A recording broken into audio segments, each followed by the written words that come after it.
Wanita-wanita tanpa rasa takut. Bom bunuh diri pernah populer di Palestina saat pecah perang Intifadah kedua pada September awal milenium. Puncaknya 1 dekade lalu terjadi puluhan pelaku mengakhiri hidupnya dengan ledakan. Dan beberapa di antaranya perempuan. Ikut sertanya perempuan menjadi pelaku bom bunuh diri menambah pusing tentara Israel sebab keberadaan kaum Hawa ini tidak dapat terdeteksi. Mereka lebih licin, anggapan perempuan itu lemah justru membuat musuh lengah. Aksi mereka berhasil bahkan tercatat tepat sasaran. Siapa sajakah mereka? Wafa Idris awalnya perawat di Bulan Sabit Merah, bantuan kemanusiaan milik Palestina. Pada 27 Januari 2002 dia berjalan di kota Jaffa, Yerusalem dan meledakkan dirinya. Sekitar 5 warga Israel tewas dan 150 lain terluka.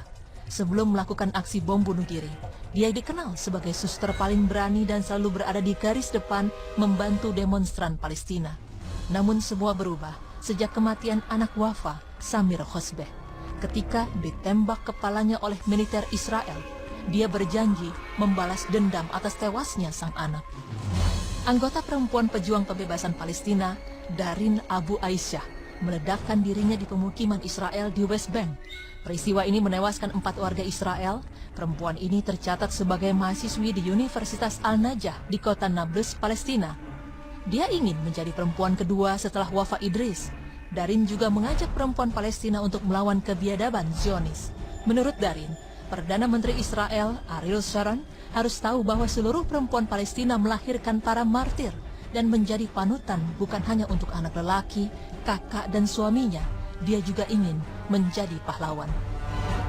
Ayat Akras masih berusia 18 tahun saat bom bunuh diri meledak dan ia memilih menjadi martir.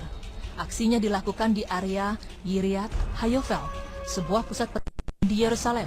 2 orang warga Israel tewas dan puluhan lain terluka. Sehari sebelum dia memutuskan melakukan aksi bom bunuh diri, Ayat terlihat bersama tunangannya dan berbicara soal kelulusan sekolah lanjutan atas. Mereka juga membahas pertunangan. Ayat bertunangan dengan Sahli Abu Laban. Keduanya pengungsi di Behaisa dekat kota Bethlehem. Pemirsa beriman, sesungguhnya menunaikan jihad dalam pengertian dan penerapan yang benar termasuk ibadah yang mulia. Sebab Allah telah memerintahkan kaum muslimin untuk berjihad melawan musuh-musuhnya. Allah Subhanahu wa Ta'ala berfirman yang artinya, "Hai Nabi, berjihadlah melawan orang-orang kafir dan orang-orang munafik dan bersikaplah keras kepada mereka." Quran Surah At-Taubah ayat 9. Karena jihad adalah ibadah, maka untuk melaksanakannya pun harus terpenuhi 2 syarat utama. Yang pertama ikhlas dan kedua sesuai tuntunan Nabi Muhammad SAW. Mengenai bom bunuh diri, Allah Ta'ala berfirman yang artinya, "Dan janganlah kalian membunuh diri kalian, sesungguhnya Allah Maha menyayangi kalian." Quran Surah An-Nisa ayat 29. Terlepas dari para wanita perkasa di Palestina tersebut, pada zaman Rasulullah SAW, ada beberapa wanita yang mati syahid ketika berperang melawan kaum musyrikin. Namun, cara yang digunakan bukanlah dengan aksi bunuh diri. Lalu, siapa sajakah mereka dan seperti apa kisahnya hingga mereka disebut syahid? Nusaibah, si jago pedang. Saat itu, Rasulullah SAW yang mulia berdiri di puncak bukit Uhud dan memandang musuh yang merangsek maju mengarah pada dirinya.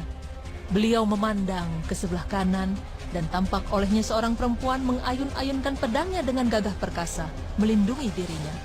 Beliau memandang ke kiri dan sekali lagi beliau melihat wanita tersebut melakukan hal yang sama.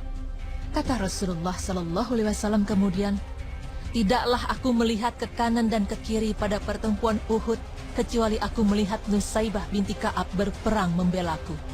Memang, Nusaibah binti Ka'ab Ansyariyah demikian cinta dan setianya kepada Rasulullah, sehingga begitu melihat junjungannya itu terancam bahaya, dia maju mengibas-ngibaskan pedangnya dengan perkasa. Ia adalah pahlawan wanita Islam yang mempertaruhkan jiwa dan raga demi Islam, termasuk ikut dalam perang Yamamah di bawah pimpinan Panglima Khalid bin Walid sampai terpotong tangannya. Itulah beberapa kisah dari jagoan muslimah di zaman Rasulullah Sallallahu Alaihi Wasallam. Semoga apa yang kami paparkan menjadi tambahan ilmu, menambah pemahaman serta pelajaran bagi kita untuk lebih mencintai Islam. Bukan berarti harus mengangkat senjata, namun kesiapan berkorban segalanya, termasuk harta bagi Allah Subhanahu Wa Taala. Semoga Allah selalu melindungi saudara kita di Palestina. Allah doa kita semua. Amin ya Rabbal Alamin.